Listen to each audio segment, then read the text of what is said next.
Welcome back to News Center. Let's continue with our coverage.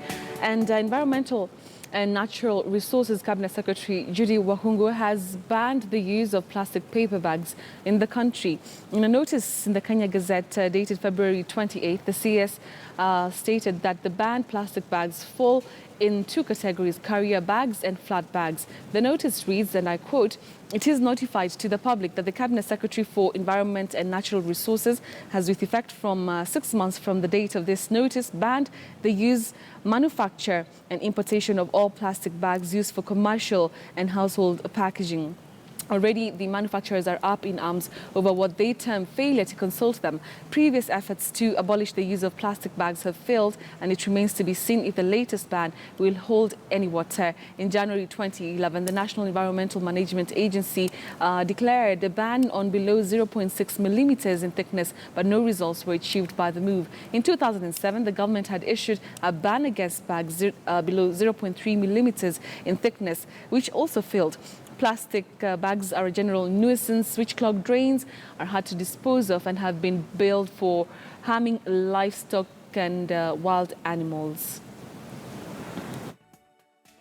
A conversation about that move that has now gotten a section of manufacturers up in arms. And joining me in studio right now is Geoffrey Wahungu, who is the NEMA Director General. Thank you so much for joining us. All right, so let's talk about this ban. Why now? Why now? Yeah. In my opinion, I think it's the right time. We have been trying to do this since 2007. So actually, we should have done it even much earlier, but we have engaged manufacturers, users, importers, and producers generally for all those years with no avail. So I think that the reason that the Cabinet Secretary has gazetted this regulation or this gazette notice is for us now to show that we are now determined to actually deal with this plastic menace once and for all. So, because we have tried, even with taxation, it doesn't work. And it's very difficult to control these plastics using any other regulation than a total ban. All right. So what are you going to do different, or what will the ministry do differently this time? Like you mentioned, this ban, or the agitation for banning the plastic bag started back in 2007. So what is it that now you'll do differently to actually have it work? We have an enabling regulation, Environment Management and Coordination Act, which has been reviewed in 2015 to align itself with the Constitution. So we are actually riding on our mandate under the current Constitution, which we didn't have in 2007. Okay. Again, I think we are also riding on the goodwill of the Kenyan citizens who have been affected by plastic menace to support us in our drive to be able to get rid of plastics forever. That's one. Number two, we are even behind. If you look at the other countries in the region, within the region, Uganda, the latest, Tanzania, Rwanda before us, everyone has already banned plastics. Okay. We were lagging behind. I know that there are arguments about loss of jobs and all that, but loss of jobs and loss of lives, can we weigh that and see what should be winning? And that's our point for now. All right, and the manufacturers are saying that, this time around they've not been consulted. We have been consulting them since 2007. There has never been any year that the debate on plastics has not happened. So it's too, first of all, it's too sudden, and it's like they're not given enough time, to go back to their drawing boards and see how this is actually going to affect them. Our take as NEMA and the ministry is that it is not sudden. Between 2007 and now, how many years are those? Those are 10 years. So they have had 10 years to see what is happening. They have been seeing it. Even the East African Legislative Assembly, there is a motion already, and Kenya was the only one lagging behind. We are not looking too good. Plus, if you look at what is happening, out of all of us in Kenya are actually tired of plastics. Okay. And as an authority, we have a duty on behalf of citizens and under the Constitution to ensure that we have a clean and healthy environment. The production sector, Right. plastics are just among other packaging materials that are available in the environment. We think we have given them adequate time from 2007, and that's our take from now. Every year since 2007, the Ministry of NEMA have engaged producers in this debate. All right. Retailers, everyone is aware, and every year we have made benchmarks, but we are not getting anywhere. You can see that. All right. What's going to be happening between now and September? Because that's the time that now the ban will take effect. We've given manufacturers, anybody who has been living off plastics, has 6 months to phase them out, to move into other production of other packaging that are favorable for the environment. And 6 months is adequate because, you see, I think we have a certain attitude as Kenyans that until you are pushed, you really don't move. So this debate, if you look at what we've been doing since 2007, every step we make, 2 steps ahead, 1 step back, 2 steps ahead, 1 step back. Where will we get to the destination? All right. So they have 6 months to phase them off, and for us, we are preparing to implement the law. All right. And we are ready. You're ready. Yeah. Let's talk about the recyclable bags, because, you know, plastic is cheap. It's, you know, it's very cheap. If I go to the supermarket and they give me a recyclable bag, I'm probably going to be, you know, paying some amount of money. Are you looking at ways of offering Kenyans, you know, a cheaper but still a favorable, you know, packaging, you know, bag to use, which is still good for the environment but also good on the pocket? Yeah. One of our biggest problems is counterfeit. It's very difficult. If you are presented as a layman with 2 bags, this is recyclable, this is not recyclable. At face value, you cannot see it. Mama Mboga, who is buying packaging to give to you when you are taking your sukuma wiki home, will not know. We are dealing with an industry which has a lot of counterfeit, even imported ones or locally produced. So it's very difficult to separate. We know that earlier on, Kenya used to have a culture where you used to take a bag shopping and you put your things in that bag, take them home, keep the bag safe, and come and use it again. There are arguments about other forms of packaging, like the khaki ones, like they are, you know, they are going to kill trees, or a lot of trees will be cut and all that.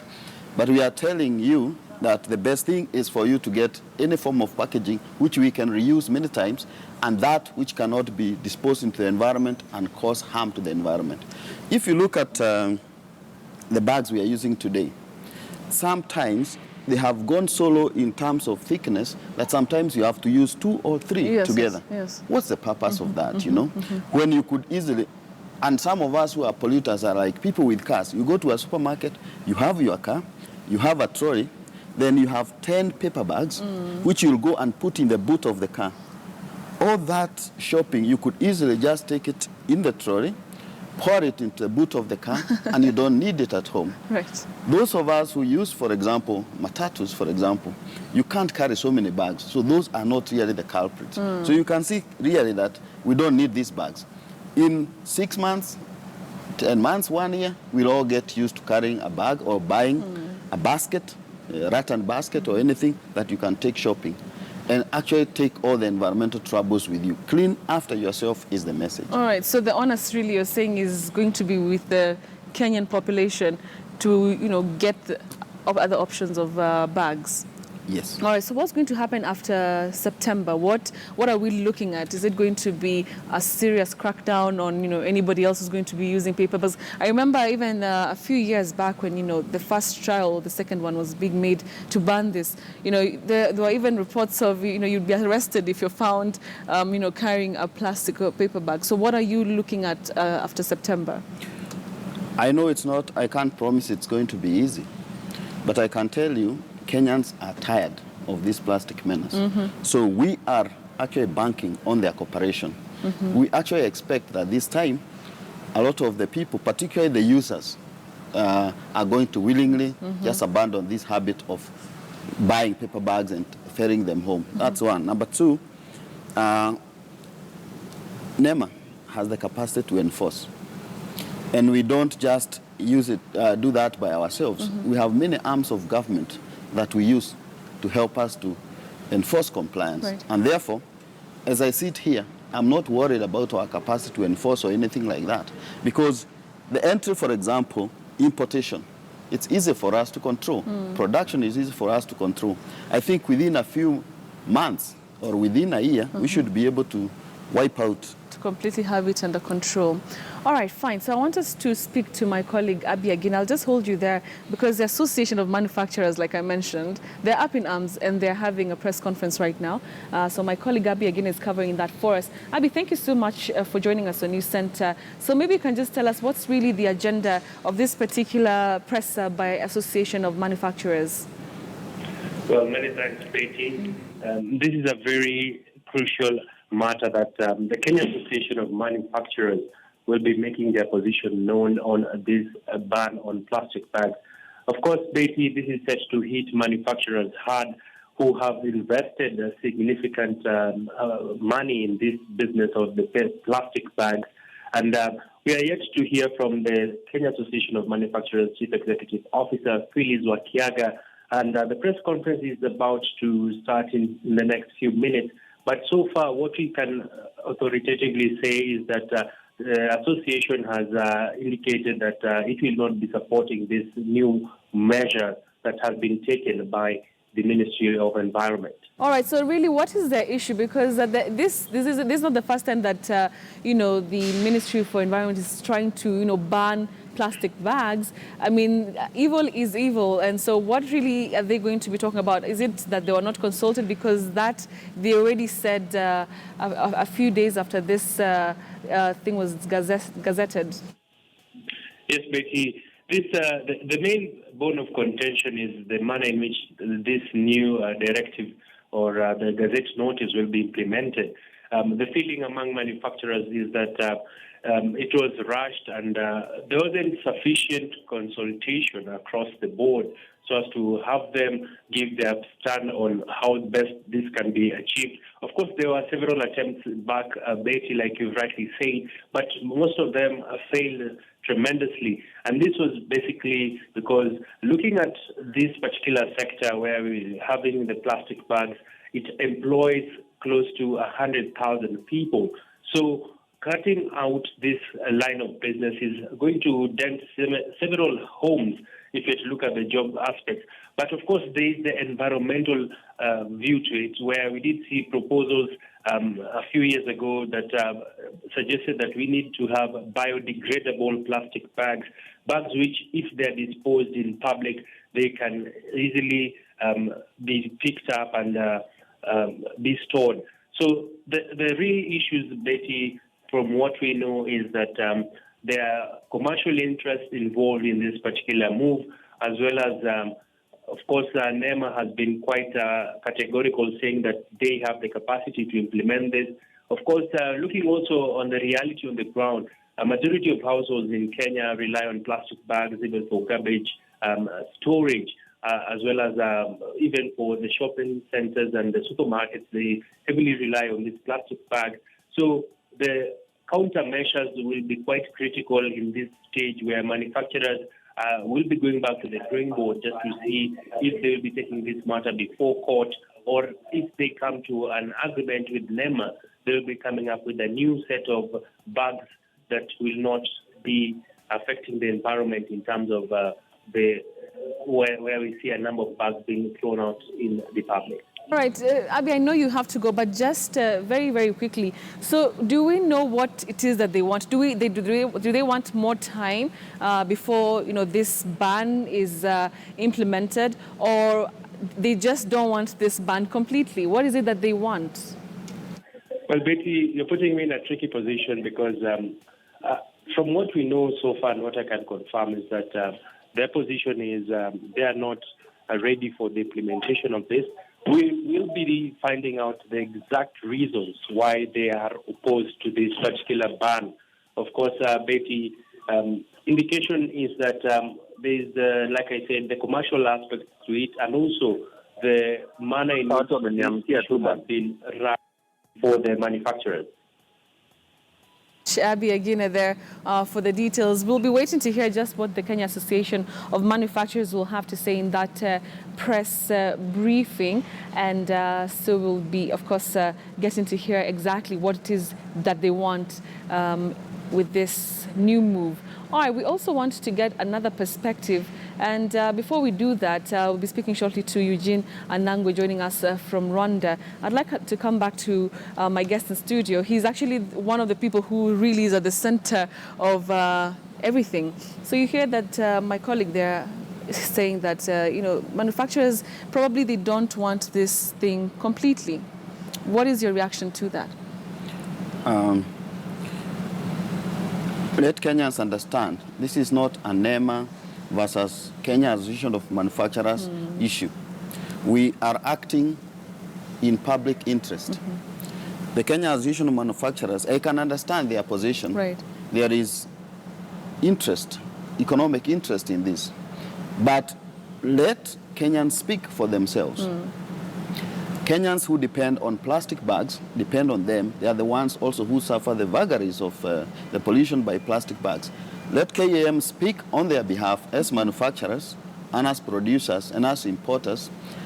Let the citizens of this country present their story, and let NEMA act on behalf and on the interests of the citizens. Right. I think, as I said before, we have given them adequate time. Since 2007, it is unfair and it is insincere to say that we have not had discussions on this matter. We haven't consulted adequately. What we have seen is a reluctance to actually move forward in anything that we present. We do not, at this time, wish to be enticed by any economic incentives, like a levy to clean up the environment and all that, because basically this is a burden to us. We want to deal with this like the best way we understand possible, the way we have seen best practices from our neighbors and our partners. We have shown goodwill enough. Right. We are coming to the table with the goodwill of the Kenyan population and acting within the law. All right. You've talked about countries that have successfully implemented this, and I want us to speak to my colleague Eugene Anangwe joining me on phone from Rwanda. Thank you so much, Eugene, for joining us here on News Center. So how easy or difficult was this process for Rwanda? Good morning, Betty. For Rwanda's case, I think it was a bit easier, but the approach that Rwanda used when the ban on plastic bags was implemented was, first of all, to create a common understanding across the board, that is, with the locals who would buy products which were wrapped in plastic bags, and also the retailers and those who are selling goods and would wrap them in plastic bags. And even the manufacturers who used to, bring in these plastic bags into Rwanda.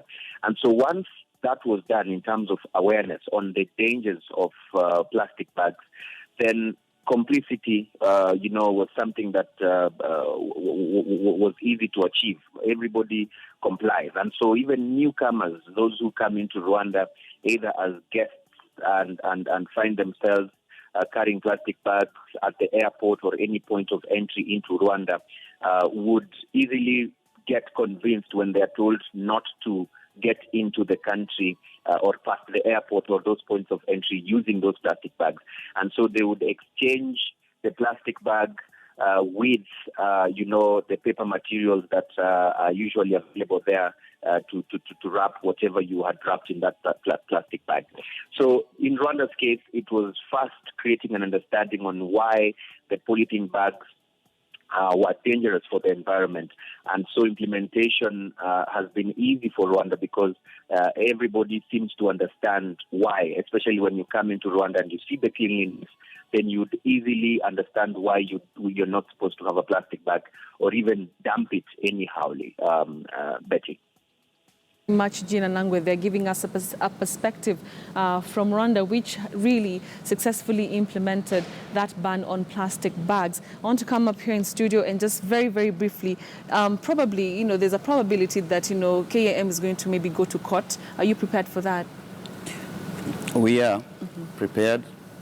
By the time this Gazette notice was